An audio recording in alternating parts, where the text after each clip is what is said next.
सीतानगर नामक गांव एक छोटा सा लेकिन बहुत ही प्यारा गांव, जहां हर सुबह पक्षियों की चहचहाहट, मंदिर की घंटियां और लोगों की हंसी गूंजती थी। गांव के लोग एक दूसरे से इतने जुड़े हुए थे कि हर कोई एक दूसरे का दुख अपना समझता था।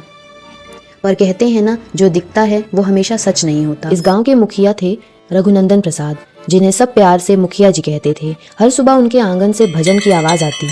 लोग उन्हें देखकर कहते, मुखिया जी जैसे इंसान हर गांव में हों तो गरीबी ही खत्म हो जाए।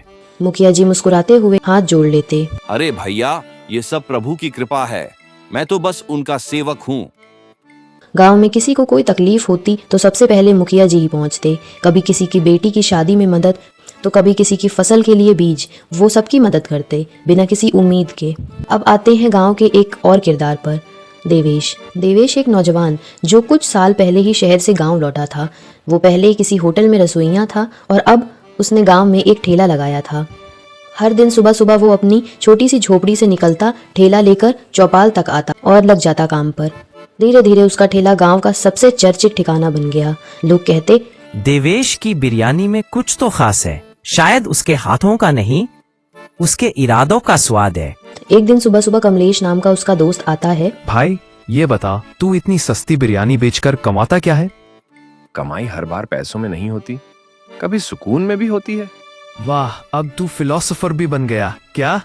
नहीं रे, बस शहर में रहकर इतना सीखा है कि पैसे से हर चीज नहीं खरीदी जा सकती। उसी वक्त वहां से मुखिया जी गुजरते हैं। अरे वाह देवेश, तेरी बिरयानी की खुशबू तो मंदिर तक पहुँच रही है।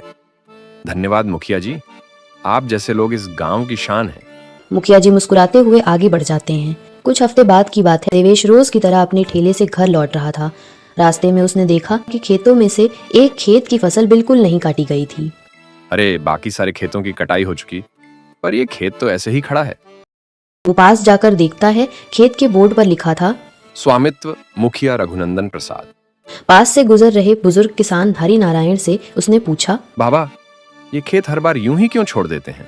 बेटा, मुखिया जी कहते हैं इस खेत को देवी माँ को समर्पित किया गया है, इसीलिए इसकी फसल कभी नहीं काटी जाती। हम देवी माँ या कोई और वजह? दिन बीतते गए, देवेश का ठेला चलता रहा। गांव के लोग खुश थे, पर धीरे धीरे कुछ अजीब बातें होने लगी। कई लोगों के घरों से सोने चांदी की चीजें गायब होने लगी। कभी किसी के पैसे, कभी किसी का अनाज चोरी हो जाता। गांव में अफरा तफरी मच गई। अब तो चोरी आम हो गई है। हाँ भाई, कल रात मेरे घर से भी तिजोरी गायब। अगले दिन मुखिया जी ने पंचायत बुलाई। सभी गांव वाले चौपाल पर एकत्रित हों, चोर का पर्दाफाश आज होगा।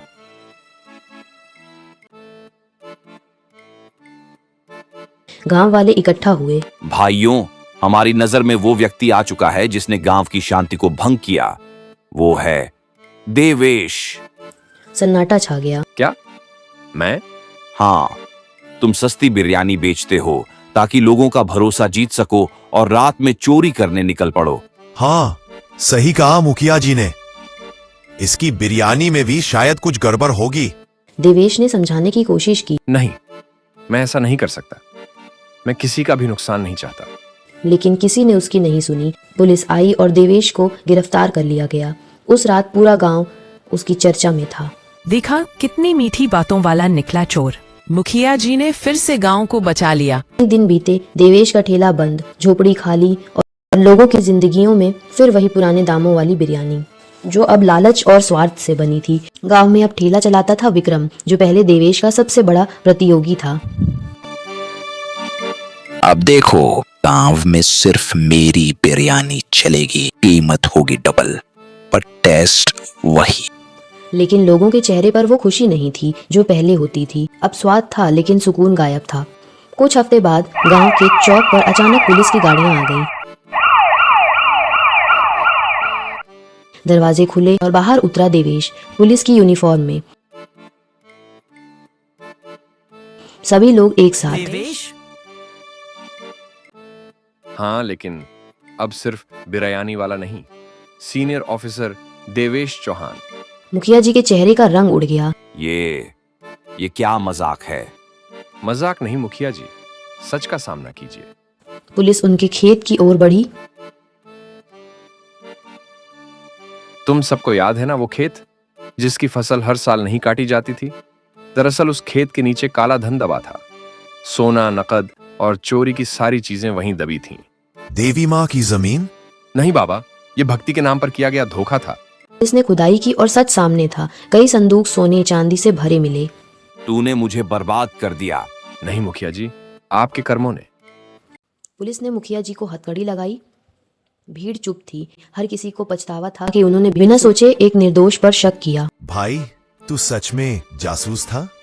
हाँ, मुझे इस गांव में भेजा गया था ताकि इन अवैध पैसों के नेटवर्क का पता लगाया जा सके।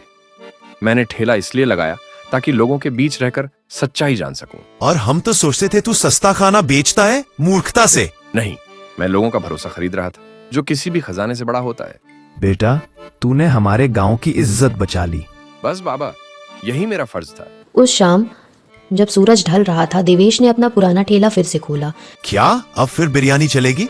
नहीं, अब सच की बिरयानी चलेगी। भीड़ हंस पड़ी, तालियां गूंज उठी। गांव का नाम फिर से उजला हो गया। झूठ चाहे कितना भी पर्दों में छुप जाए, सच्चाई एक दिन अपना रास्ता खुद बना लेती है।